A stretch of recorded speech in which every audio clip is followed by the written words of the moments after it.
Good morning students. आज हम लोग कुंवर नारायण जी द्वारा रचित कविता के बहाने पाठ का हम लोग अध्ययन करेंगे। इससे पहले हम लोगों ने जो पहला पद था उसका हम लोगों ने अध्ययन किया कि कविता किस प्रकार कविता चिड़िया के बहाने किस प्रकार उड़ान भरती है, लेकिन चिड़िया की उड़ान कुछ समय के लिए होती है और कविता की उड़ान वो अनंत गगन को छूती है। तो आइए हम आगे देखते हैं। कविता एक खिलना है फूलों के बहाने।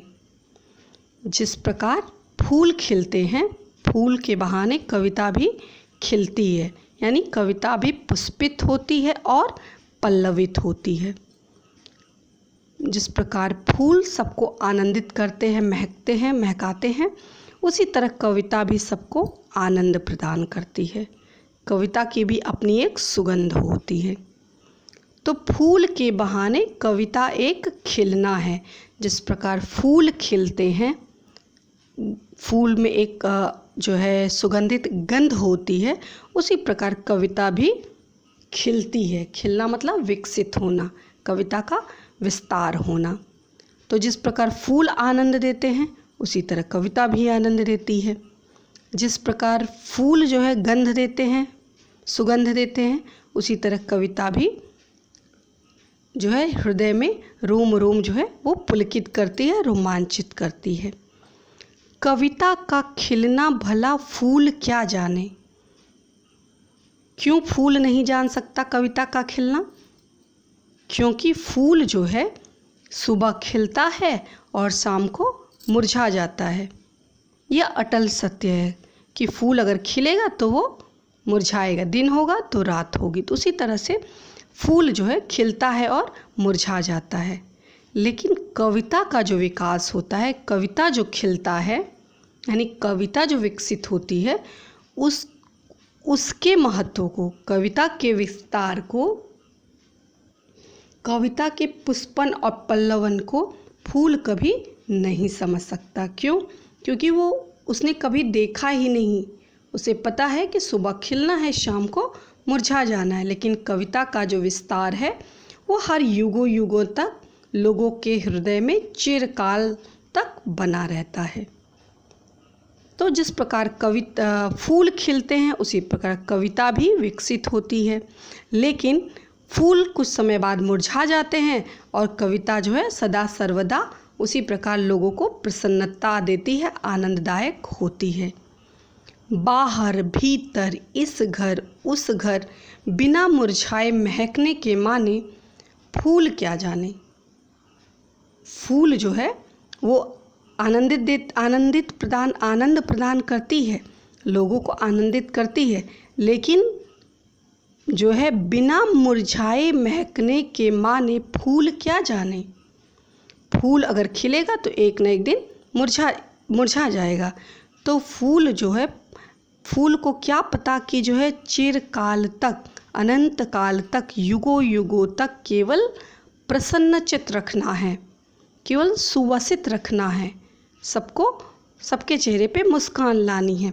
तो बिना मुरझाए, बिना गंध गायब किए, बिना मुरझाए महकने के माने फूल क्या जाने। फूल कभी कल्पना भी नहीं कर सकता कि कविता जिस प्रकार खिलती है और लोगों को आनंद प्रदान करती है, उस प्रकार की कल्पना हम फूल से कभी कर नहीं सकते क्योंकि फूल इस तथ्य से पूर्णतः अपरिचित, उसको नहीं पता फूल क्या जाने। तो यह इस प्रकार अगर प्रसंग के संदर्भ तो पूर्ववत हो जाएगा। प्रसंग में आप कहेंगे कि कविता की संभावनाओं, कवि ने कविता की संभावनाओं को टटोलते हुए फूल का माध्यम अपनाया है। फूल के माध्यम से कविता की संभावनाओं को अभिव्यक्त किया है। तो कवि ने बताया, व्याख्या में आप लिख देंगे कि जिस प्रकार फूल खिलते हैं, उसी फूल का बहाना लेकर उसी प्रकार कविता खिलती है, विकसित होती है।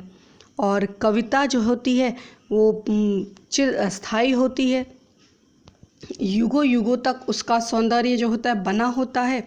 और फूल होता है कुछ समय तक क्षणिक होता है, कुछ समय तक उसके सौंदर्य से लोग अभिभूत होते हैं, फिर उसका बाद सौंदर्य समाप्त हो जाता है। तो चाहे वो अंदर हो चाहे बाहर हो, सभी के हृदय को बिना मुरझाए हुए वो सबको निरंतर आनंदित प्रदान करती है। लेकिन इस रहस्य को फूल कभी नहीं जान सकता, क्योंकि फूल की एक सीमा है, एक लिमिटेशन है। तो इसी प्रकार इसका शिल्प सौंदर्य सेम उसी पहले वाले जैसे हो जाएगा कि कवि ने यहाँ पे पुष्प से समानता की है, कि कविता की समानता पुष्प के साथ की है। फूल खिलते हैं और जो है कविता भी विकसित होती है। तो बहाने, जाने, माने, तो यहाँ पे तुकांत है।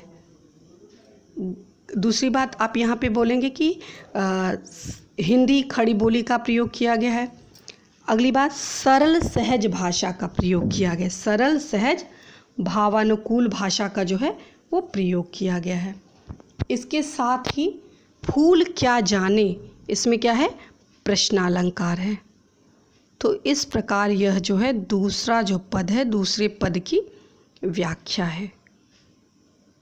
तो आई होप आप लोगों को समझ में आया होगा। धन्यवाद।